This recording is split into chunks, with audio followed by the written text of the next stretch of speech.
How's it going, everyone? That sounded like the last panel. So how's it going, everybody? There we go. I'm Matt Medved, CEO and co-founder of NFT Now, a Web3 media company devoted to NFT coverage and curation. We've got a great panel.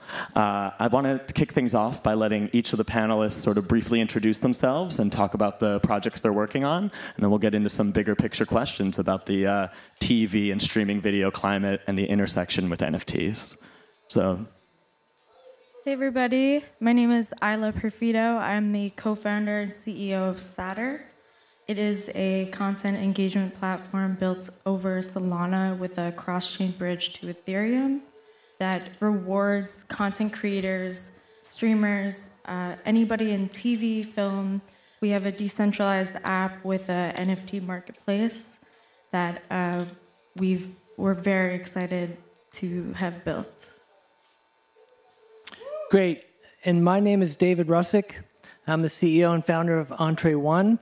So quick question. Who was here 3 years ago? Okay. Very nice, because it was actually here in this building, right? Then 2 years ago, or last year, who was at the conference last year in February? Okay. Very nice. So it's amazing to see like the growth of this, and kudos to everybody on the team. NFT.NYC, amazing job, right? Everybody give it up for everybody that's part of that team. So Jody and the guys. So I spoke at the panel last year, and I was on the panel that was, do NFTs go mainstream? Okay, so half of the panel said no, half the panel said yes. I was luckily on the one that said yes. So, but it's been an amazing year, last couple of years.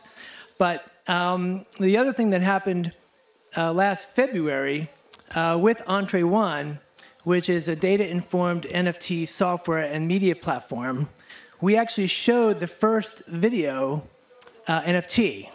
So if you were there, if you were at the panel, we showed how you can take a television show. We were doing it with Mark Hamill, right? Luke from Star Wars, and integrate an NFT inside of it with social connectability and such. So that's kind of what you're seeing there. So what we're focused on is kind of that next generation of the NFT form, because we all know that it started with just a graphical element. It moved to something that had a little bit more robustness relative to vector graphics. And now it's moving into a realm of how to use a video.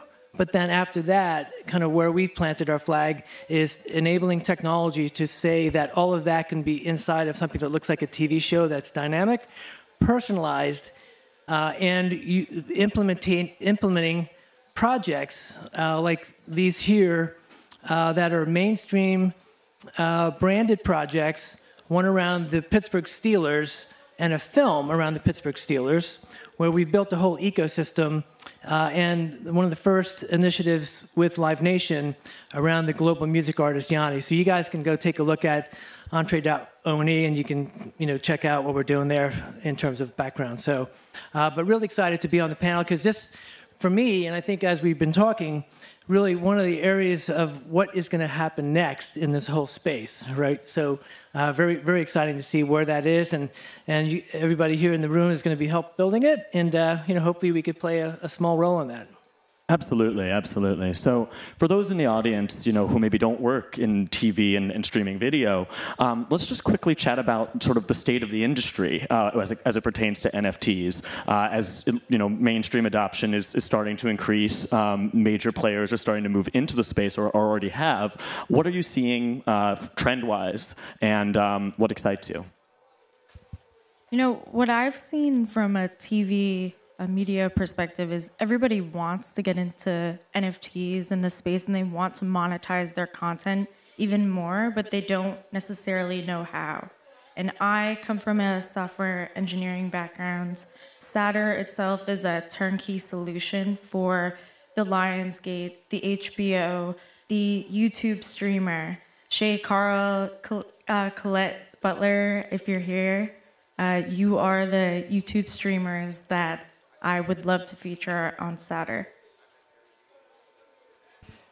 So I think the interesting space where we're at is 2 years ago, people were, okay, what is this whole ecosystem?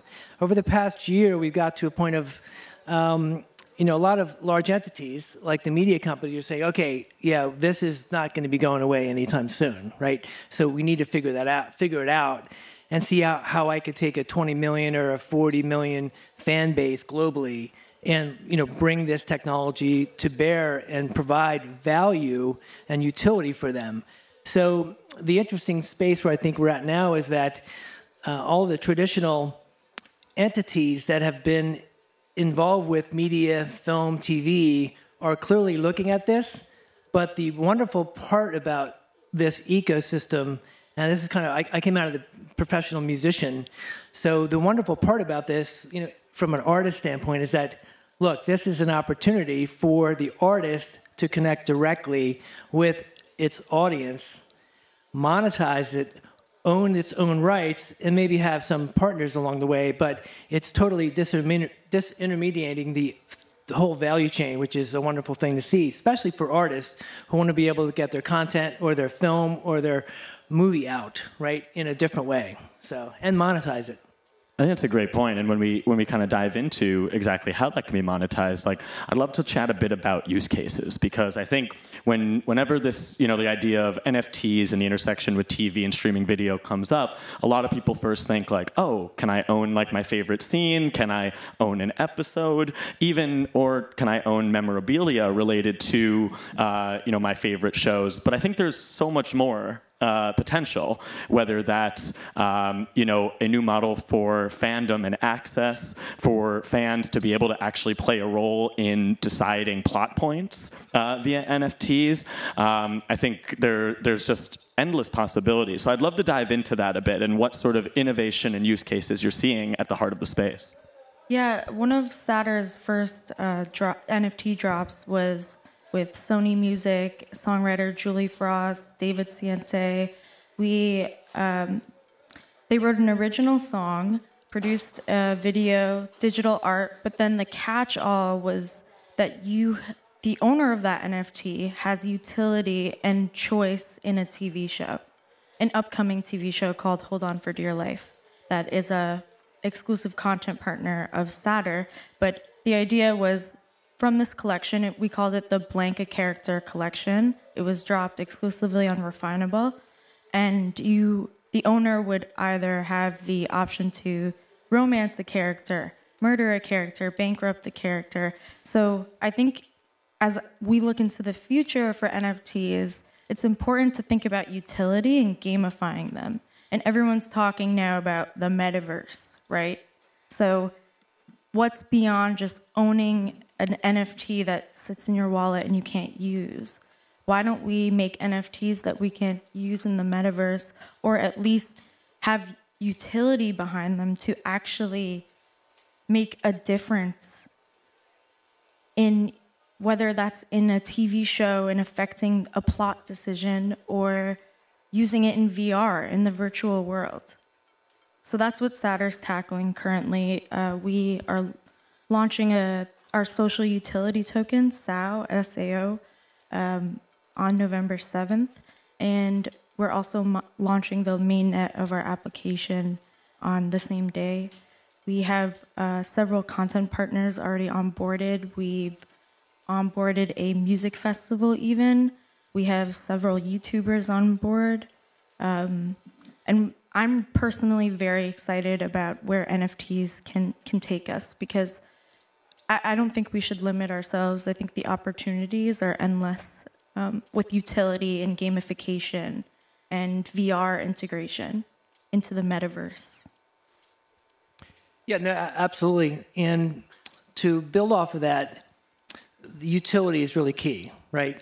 Because if you think about it, whether it be film, television, music, right, it's all about engaging and creating an emotional response from an audience, right? But it has to start with something, some themes, primarily a story, okay? So stories, yeah, we're all sitting around a campfire and talking about it, right? Or it moves into the Globe in theatre in England, or it moves into Broadway, or it moves into film in the early stages of last century, right? So it's all progressing, but it's the same thing. It's someone telling a story, moving someone through a narrative transportation, okay, that you're engaging. Now, up till about a year or two ago, the levels of how you can engage with somebody have been pretty, stayed. What can you do when you watch something on streaming, right? You could sit and watch it, right? Now, put aside, some of the activities that some of the streaming companies have done with, like, interactivity. If you can move into that next level of utility, okay, which provides the audience now not only the ability to, consume a story, but then actively participate in it, right? Be able to be part of it. Be able to, and you mentioned social, right, which is key. Be part of the ability to create a social connectability. So kind of our orientation point, kind of our story at this, and how we got to this, having been involved with tech, helped launch QuickTime for Apple, been in multiple cycles, launch of the internet, launch of the CD-ROM. So the interesting thing for us as we approach this is that as we were doing a TV show around a collectibles program, actually, we said, how could we build that level of engagement in, right? And then come across hey, provenance, you want to make sure that no one can take it. But it was really about taking an audience and bringing them through the same story, but engaging them. But then when you moved out into the engagement arena, it's not just this theater here. It's not a theater that you'd go up on 47th Street. It's the global connected universe, right? Which now becomes a theater. So then you enter in things like social.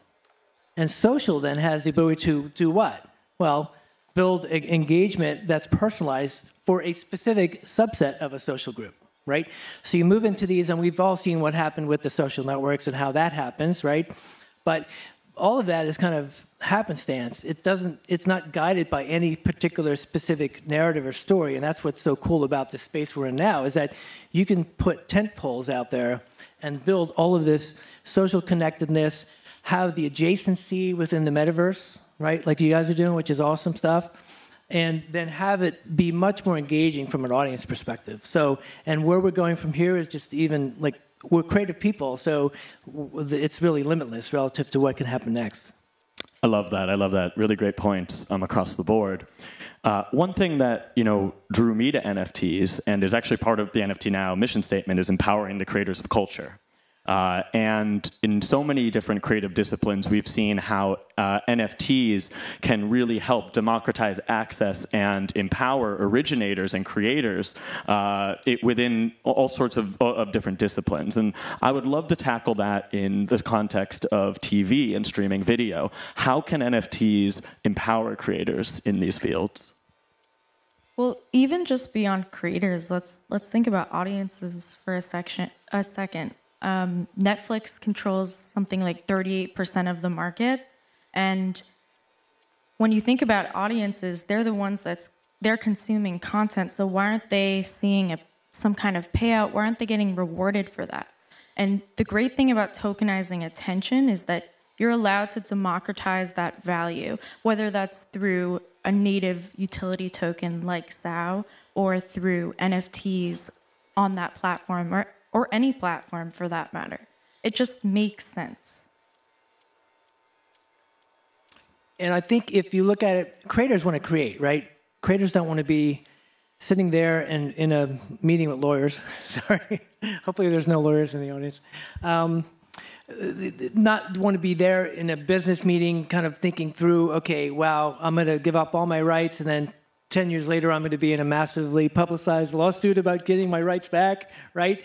You just want to sing and dance, act, all of that, right? So I think what is happening now is that this ecosystem is an empowerment vehicle for the actual creative process, which is, hey, you think of a song name or a song and you scribble it down. What's the process between that and then getting it out to hundreds of millions of fans and then making money on it, right? That process before is, okay, now I got to find an agent. Now I got to go ahead and be lucky to be, playing at the Rainbow Room. If anybody remembers the Rainbow Room? Okay.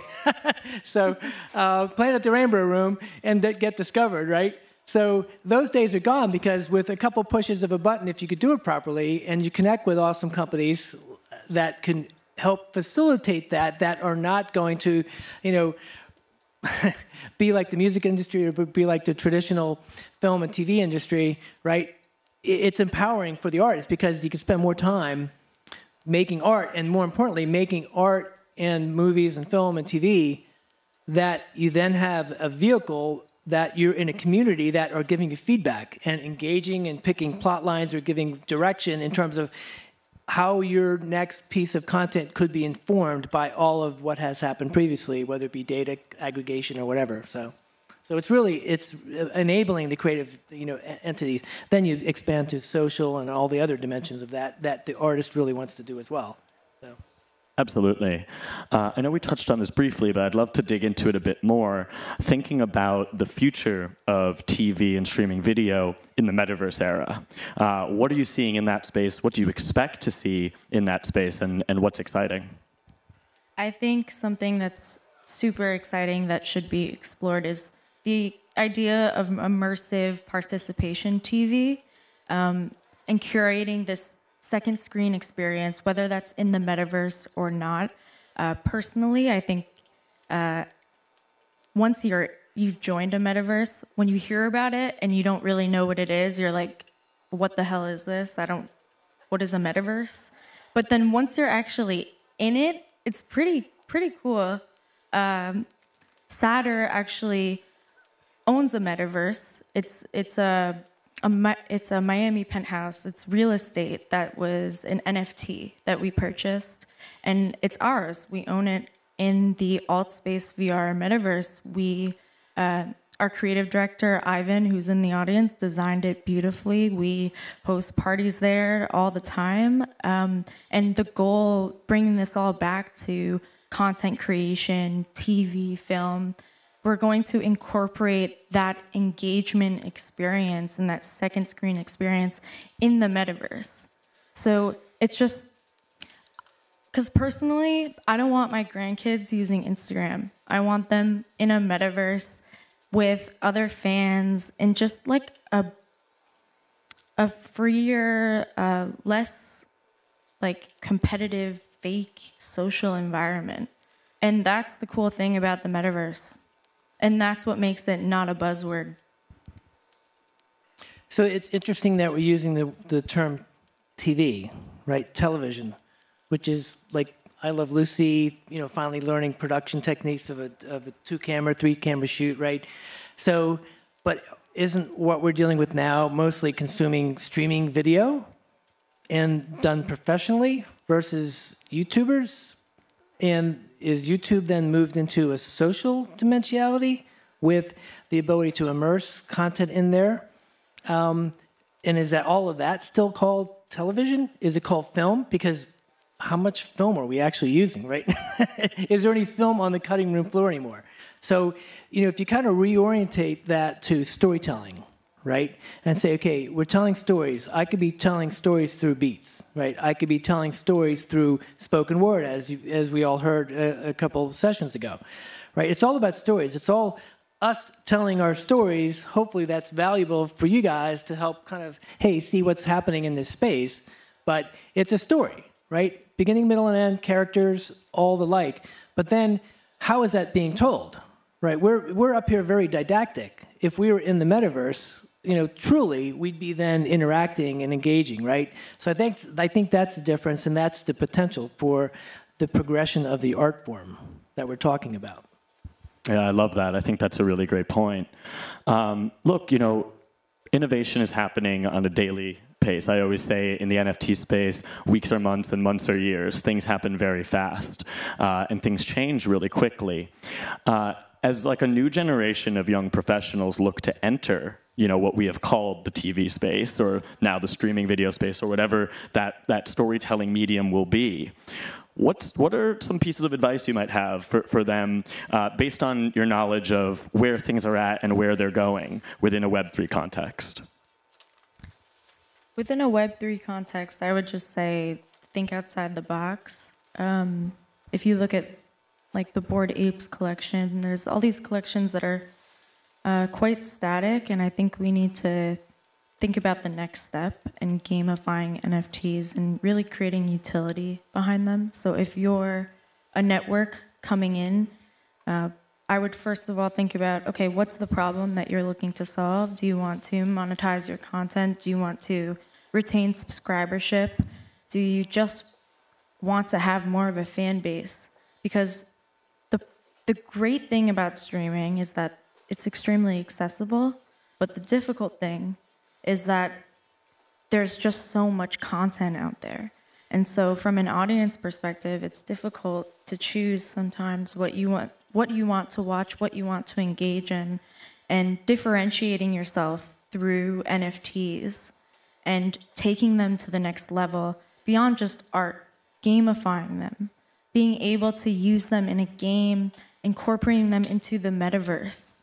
I think that when I look into the future, that's what I see. And I think, I mean, at the end of the day, an NFT is a certificate of ownership. And there's so much you can do with that. Excellent.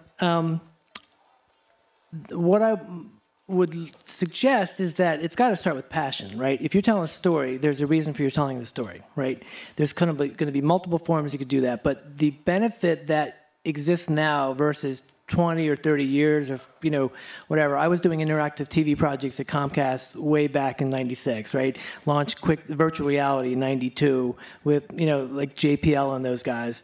So if you look at where we're at now, though, in terms of being an artist, okay, it's essentially you could still have that same passion, but now that passion would be unchained, right? You don't have all these layers. Hey, I got to send you revision 5 of this script, okay?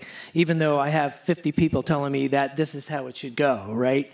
And then all of a sudden the bean counters say, hey, well, you can't say this or say that because it's not going to sell well according to our pilot programs, right? So this is unchained because you could take that story, you could take that passion and get directly to the audience, make money on it, have the legal dimensionality to it that you could prove that you're making money on it. And I mean, look, you come out of the traditional publishing arena, right? So, you've gone, say, you have an interesting perspective from that, from that dimension because it's enabling the creative and enabling the culture, right? Yeah, I mean, I think one of the most exciting things from coming from sort of the traditional media side of things is the idea that we used to in Web 2 have to we built an audience as a means to an end to monetize it through being a middleman for brands and the like. Now we can build a community as an end in and of itself. And I think that's a really subtle but very powerful shift in mindset. And I think that that's something that is sort of rings true across all these different fields, especially as we look to the creator economy. We've got just about a minute and a half left, so something just really quick. If there's something on the timeline, something on the horizon with your own projects, if you just want to give a quick shout out on where they can reach and find out more about each one. Yeah, I mean, a lot of exciting things are happening for Satter. Our beta has been live for a couple of months, but we're launching the mainnet of our app where you can actually engage with content and earn real tokens. And we just launched our NFT marketplace directly in the app where we will host Ethereum-based NFTs, Solana-based NFTs, and NFTs that you can purchase with our native Solana token, SAO, S-A-O. So I would head to sator.io, sator.io. We're launching our social utility token on gate.io on November 7th and Uniswap. Cool, very good, and congrats on all that you guys have done. Thank you. So Entree.NYC, you can get access to the projects that are queued up in soft launch right now. Really what we're trying to do is advance the form. So I've spent 30 years in kind of advancing different forms, whether it be interactive and dynamic. We were personalizing video content based upon social data sets back in 2002. Right, so really early, but we're doing that now all within the ecosystems of the projects that you see here. One about a great story about one of the founding members of the NFL owners team, and then someone who has the distinction of being the second most popular video online of all time, right? Live at the Acropolis with Yanni, global, worldwide fan base. So it's interesting to see how you could take someone who still has that passion and is now enabling to move beyond the different layers of what they have done in the past, record label, and going directly to the fans. So that's pretty exciting. So, but appreciate all of you guys to stick in here to the last minute. That's right. Last session of this whole conference, right? And that was the last minute. Everybody, please give it up for our panelists. Please do give it up for our